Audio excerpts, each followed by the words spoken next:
Good afternoon, friends.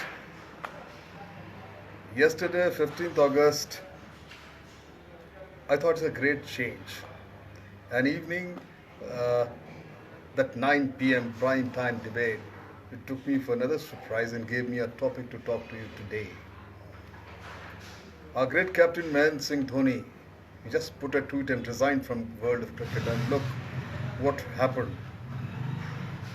Not that I am very fond of cricket game. I was always apprehensive and not liked so much, and even disliked it. You see, I don't hate anything, though I can't be calling myself cricket hater. But any channel, English, Hindi, suddenly decided to just talk about Dhoni's resignation from international cricket, and there were cricket scientists coming from all over the country. And there's a new breed, cricket scientists, people telling in detail, giving the leadership qualities, the cricket, how this swing and this gully and that googly. Amazing. I very strongly feel that today my country is suffering from two diseases. One is our society has become the least informed and highly entertained society. And second disease we are suffering from is excessive legislation and least amount of enforcement. So we talk about the first disease, and I attribute the first disease, highly entertained and least informed, is only two: our love for my countrymen, for this Bollywood, and second is cricket. So today I'll be talking on, giving a short talk on high cricket. My friend, it is estimated that 600 million people around the world are always glued to their TV sets for the entire month whenever the sessions of the IPL or the international World Cups tournaments commences. Every match, it lasts on an average of 8 hours of a day and night. Multiply the two figures and you get the mind-boggling total of how many hours people reduce themselves to being potatoes for couch potatoes or for a month. The vast majority of viewers had never played the game nor intend to do so. For them, it is a spectator sport and nothing else. More disconcerting is the fact that most of them had little knowledge of the skills required for the game, but nevertheless treated winning as a matter of national prestige or something to lay bets on. And you will ask me a very natural question: who are you to sermonize us? Because I'm also one of those 600 million monkeys who watch all these matches, and and the game which I've never played, this cricket I never played. I played all kinds of games, every sport besides cricket. Nor I know the difference between, really I don't know the difference between silly mid-on or a long slip. All these scientists were explaining yesterday in every channel how very beautifully. I don't know from where they got this, the doctorate of this PhD on cricket, various shots and positions and bowling skills. I really don't know the difference between Yorkers, googlies, or off-on spins. Neither I understand, even if you give my brains to it. There is something about this game which is as addictive as cocaine or hashish. Surely. My friend, cricket used to be a gentleman's game, played by gentlemen and watched by genteel ladies in their Sunday best saris. You see any British time pictures or movies, you will see. However, it's no longer so. It's not at all. Today, competitive cricket is played by professionals who swear their guts out to make big money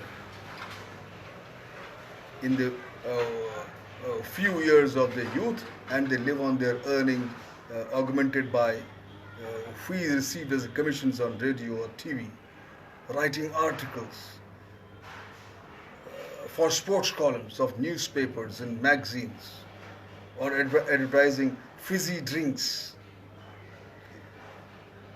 and come onto the TV and keep debating for hours, for till eternity, giving the scientific reasons and the leadership qualities required to take each shot, put a one ball in various categories I have just discussed. You see, all those people who watch this game comfortably, seated on their sofas,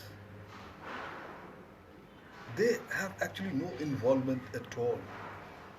But hoi polloi, who troop in their thousands of sports stadia armed with whistles, bigles, firecrackers, soda water bottles, and missiles to hurt a fielder who come within range. It's only these people only.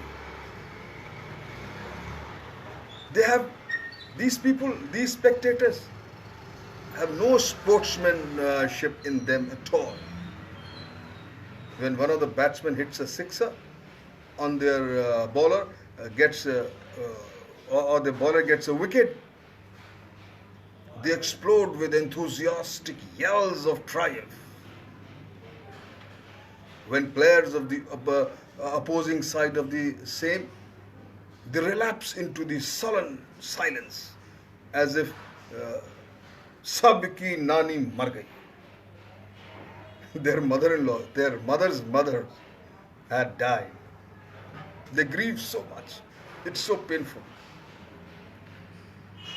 And most interestingly, whenever I watch the cricket, generally I don't this thing. And most interesting in the forward of the country I see whenever there's a match between India and Pakistan.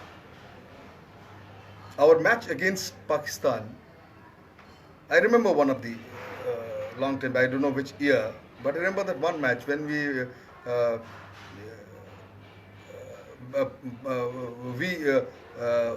our match against Pakistan, which we had won, India has won, and one against Sri Lanka, which we had lost, showed how as a nation we had not grown to maturity and have lost the spirit of sportsmanship, while we were gloating over the breast beating in Pakistan following its defeat. We did worse when we were humiliated by Sri Lanka. With Pakistan, we agree, we have a hate relationship. If it is matam, mourning in Pakistan, it has to be just celebration in my country. And vice versa. But I remember that match, but we outdid the Pakistanis in poor sportsmanship and bad behavior. When Sri Lanka pulverized us, our team. So my dear friend, I come to a firm conclusion, and I have a great conviction. It's not 3 chairs. It's not 3 chairs. But a high for Indian cricket. If we want our youngsters, our nation to do well, our countrymen has to think very seriously to how much respect and how much attention, how much time we must give to these 2 categories I've discussed, the Bollywood and the cricket. So I say, well done Dhoni, you played well, you did good to the country, but enough. Thank you very much.